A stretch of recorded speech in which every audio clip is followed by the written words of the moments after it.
अगर ये सरकार ये हमारे कॉमन मिनिमम प्रोग्राम पर आती है।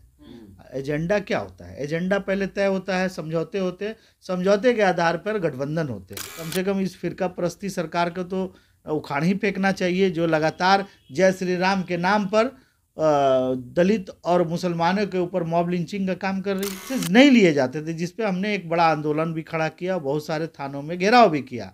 आज गया के इसी मुद्दे पर हमारे 20 साथी कार्यकर्ता आज जो हैं जेलों में बंद हैं, और उसके लिए हम एक बड़ा आंदोलन खड़ा करने, अगर नहीं सुधरेंगे तो ये जान लीजिए तेजस्वी जी, जान लीजिए लालू जी, अगर आप जेल जाएंगे तो आपका रोने वाला भी कोई नहीं मिलेगा, क्योंकि यही दलित समाज भीड़ लगा के आपको जन समर्थन, चाहे वो लाठी रैली है या कोई भी रैली होती है, तो यही लोग आपको समर्थन दे के लोगों को आपको प्रोत्साहित करने का काम करते हैं। तय है कि अगर ज़रूरत पड़ी तो बीजेपी को हराने के लिए अगर गठबंधन करना पड़ा तो हम शर्तें तय करेंगे, और शर्तों के आधार पे हमारे राष्ट्रीय नेता निर्णय का दुरुपयोग हो रहा है, ऐसा नहीं होना चाहिए, बदले की कार्रवाई है। और इस बात की निंदा की जानी चाहिए कि जब तक आप पिछली सरकार में जब ये उप मुख्यमंत्री, तो आपने छापा क्यों नहीं मारा? उनको अपना काम करने देना चाहिए, और शासकों का ये कर्तव्य बनता है कि कानून का दुरुपयोग नहीं करना चाहिए। सवाल इतने एक महीन सी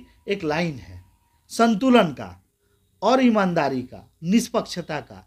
अगर आपने निष्पक्षता छोड़ा तो आए दिन ये घटनाएं किसी के तरफ से भी हो सकती है। हम चाहेंगे कि आज़ाद समाज पार्टी ऐसी प्रवृत्तियों पर रोक लगाए। बड़ा घटक दल जो होगा, आरजेडी होगी, माले होगी, कांग्रेस होगी, और तमाम जो भी पार्टियां हैं जो संविधान के पक्ष में रहती हैं, उन लोग अगर साथ में आए तो हमें कोई विरोध नहीं है। बल्कि जय भीम, सभी लोगों का स्वागत है आज़ाद समाज पार्टी कांसीराम बिहार इकाई के सामने। आज हम प्रेस कॉन्फ्रेंस करने का मुद्दा ये है कि आप लोग आएँ, हमारी बात को जनता तक पहुंचाएं कि आज जो बिहार में जो राजनीतिक रस्साकसी चल रही है और जिस तरह के उथल पुथल मचा हुआ है, लोग एक तरह से घबराए हुए हैं, उस पर हमारी पार्टी अपना नज़रिया रखना चाहती है।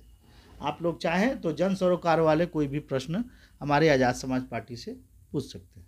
सर, बिहार में हाल सरकार गिरी है और ऐसे में कहा जा रहा है कि आज़ाद समाज पार्टी के साथ जो आरजेडी है उसका अलायंस होगा, तो ये तो राजनीति का ज़रूरत है कि वो अपने साथ किन विचारधारा वालों के साथ वो जुटती है। बीजेपी के साथ तो हम नहीं जुटने वाले हैं, ये कौन सी नई बात है? ये सही हो सकती है, हमारे राष्ट्रीय नेता ये बातें तय कर पाएंगे कि क्या इस सरकार के साथ हमारा गठबंधन उचित होगा या नहीं होगा। आरजेडी के साथ जाएंगे सर? आरजेडी नहीं, हम बहुजन की सरकार चाहते हैं, संविधान को बचाने वाले सरकार को चाहते हैं। अगर ये सरकार ये हमारे कॉमन मिनिमम प्रोग्राम पर आती है। एजेंडा क्या होता है? एजेंडा पहले तय होता है, समझौते होते हैं, समझौते के आधार पर गठबंधन होते हैं। अगर हमारे समझौते के तहत गठबंधन होते हैं तो क्यों नहीं हमें सरकार बनानी चाहिए? कम से कम इस फिरका परस्ती सरकार को तो उखाड़ ही फेंकना चाहिए, जो लगातार जय श्री राम के नाम पर दलित और मुसलमानों के ऊपर मॉब लिंचिंग का काम कर रही है। आए दिन आप वीडियो देखते होंगे कि लोग ज़बरदस्ती मार पीट के जय श्री राम बुलवाने का काम कर रहे हैं। लेकिन ऐसा कहा जा रहा है सर कि आरजेडी की जब सरकार आती है, खासकर दलितों पर, अल्पसंख्यकों पर अत्याचार होता है, और ऐसी पार्टी के साथ आप लोग अलायंस करेंगे? निश्चित तौर पे आपने ये जो बात कही, ये अभी जो 2 इंजन डबल इंजन की जो सरकार थी, नीतीश कुमार जो मुखिया थे, अभी आपने देखा होगा खुसरूपुर पटना का जो कांड था, और तमाम प्रकार के थाने द्वारा दलित हत्याओं के ऊपर, अपहरण के ऊपर केसेस नहीं लिए जाते थे, जिस पे हमने एक बड़ा आंदोलन भी खड़ा किया, बहुत सारे थानों में घेराव भी किया। आज गया के इसी मुद्दे पर हमारे 20 साथी कार्यकर्ता आज जो हैं जेलों में बंद हैं, और उसके लिए हम एक बड़ा आंदोलन खड़ा करने जा रहे हैं। सवाल ये है कि क्या उस कृत्य में नीतीश कुमार का कितना हाथ था और आरजेडी का कितना हाथ था? मैं ये मानूंगा कि दोनों का हाथ था, और इन्हें सुधर जाना चाहिए। अगर नहीं सुधरेंगे तो ये जान लीजिए तेजस्वी जी, जान लीजिए लालू जी, अगर आप जेल जाएंगे तो आपका रोने वाला भी कोई नहीं मिलेगा, क्योंकि यही दलित समाज भीड़ लगा के आपको जन समर्थन, चाहे वो लाठी रैली है या कोई भी रैली होती है, तो यही लोग आपको समर्थन दे के लोगों को आपको प्रोत्साहित करने का काम करते हैं। इनके एहसानों को भूलने का काम ना करें। तो किस शर्त के साथ आजाद समाज पार्टी जा रही है आरजेडी के साथ? आरजेडी के साथ जा रही ये तय अभी नहीं है, हो सकता है ये हमारे राष्ट्रीय नेता तय करेंगे। लेकिन इतना तय है कि अगर ज़रूरत पड़ी तो बीजेपी को हराने के लिए अगर गठबंधन करना पड़ा तो हम शर्तें तय करेंगे और शर्तों के आधार पे हमारे राष्ट्रीय नेता निर्णय लेंगे। आपके नेता क्या तस्वीर जो है नीतीश कुमार के साथ भी वायरल हुआ था सर? भाई, एक पॉलिटिशियन का दूसरे पॉलिटिशियन के साथ अगर फोटो आता है तो इसमें कौन सी ताज्जुब की बात है? क्या मुलायम सिंह के बेटे अखिलेश यादव का जेपी नड्डा के साथ फोटो नहीं है? तो इससे क्या हो गया? यानी गठबंधन हो गया। ये सब बातें बेकार है, बेतुकी है। मुद्दे की बात यह है कि हम जो है हमारा सैद्धांतिक लड़ाई फिरका प्रस्ती ताकत। सरकार बदली उसके बाद लालू प्रसाद यादव और तेजस्वी यादव पे ईडी का छापा पूछताछ चल रहा है, इस पे क्या कुछ कहना चाहिए? एकदम स्पष्ट है, ये नाटक हो रहा है, ईडी का दुरुपयोग हो रहा है। ऐसा नहीं होना चाहिए, बदले की कार्रवाई है और इस बात की निंदा की जानी चाहिए कि जब तक आप पिछली सरकार में जब ये उप मुख्यमंत्री तो आपने छापा क्यों नहीं मारा? आपने क्यों नहीं कार्रवाई की? आप जैसे ही अगर आपने पाला बदला और आपकी सरकार बन गई तो अब वो दोषी हो गए। ये सब चीज़ें गलत हो रही है, लोकतंत्र के लिए ये अच्छी बात नहीं है। गलत कहाँ हो रहा है सर? ये लैंड फॉर जॉब का मामला है सर। लैंड फॉर जॉब का मामला तो क्या वो साबित हो गई? कैसा हुआ? सवाल जांच ये होगा तभी तो सर साबित होगा। निश्चित तौर पे जांच करें, लेकिन ये बदले की कार्रवाई जो अभी इस स्थिति में की जा रही है इसका हम विरोध कर रहे हैं। क्या दोषी को सजा मिले, हम इस बात के लिए थोड़ी विरोध करेंगे। तो बदले की कार्रवाई अब मानते हैं? निश्चित तौर पे आपने ब्रजभूषण पे क्या कार्रवाई कर दी?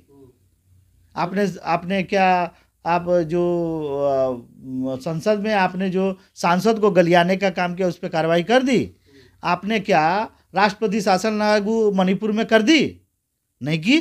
बहुत सारे ऐसे मुद्दे हैं जिस पर आप कार्रवाई नहीं करते हैं, पक्षपात करते हैं। तो लेकिन सर सवाल ये है कि जिस तरह से ईडी के छापा बिहार में लालू प्रसाद और तेजस्वी यादव पर पड़ा, अगर आप अलायंस में जाते हैं तो आप पर भी छापा पड़ेगा, तो उस पर आजाद समाज पार्टी का क्या स्टैंड हो? देखिए, कानून को अपना काम करने देना चाहिए और शासकों का ये कर्तव्य बनता है कि कानून का दुरुपयोग नहीं करना चाहिए। सवाल इतने एक महीन सी एक लाइन है संतुलन का और ईमानदारी का, निष्पक्षता का। अगर आपने निष्पक्षता छोड़ा तो आए दिन ये घटनाएं किसी के तरफ से भी हो सकती है। हम चाहेंगे कि आज़ाद समाज पार्टी ऐसी प्रवृत्तियों पर रोक लगाएगी और ऐसा काम करने का काम नहीं करेगी। बीजेपी के तमाम नेता लोग कह रहे हैं कि जैसी करनी है वैसी भरनी है। जैसे कि कह रहे हैं कहा कि जब सरकार में आते हैं तभी अरबपति हो जाते हैं। तो आप ये आसाम के मुख्यमंत्री जो घोटाले में थे उनको तो आपने मुख्यमंत्री बना दिया, उन्हें तो जेल में होना चाहिए था। और खुद वहाँ आसाम के चीफ मिनिस्टर ये बोलते हैं कि मुझे फंसाया जा रहा है और बीजेपी के सरकार मुझे फंसा रही है। बाद में जब वो बीजेपी में चले जाते हैं तो साफ हो जाते हैं। तो ये दोगली नीति जो है, ये दोगली नीति का हम विरोध करते हैं। ऐसा नहीं होना चाहिए, बदले की कार्रवाई नहीं होनी चाहिए, कानून का राजनीतिकरण नहीं करना तो सर पप्पू यादव को छोड़कर आप लोग आरजेडी के साथ आ रहे हैं? किसको छोड़कर? पप्पू यादव। पप्पू यादव छोड़ने की बात थोड़ी हो रही है।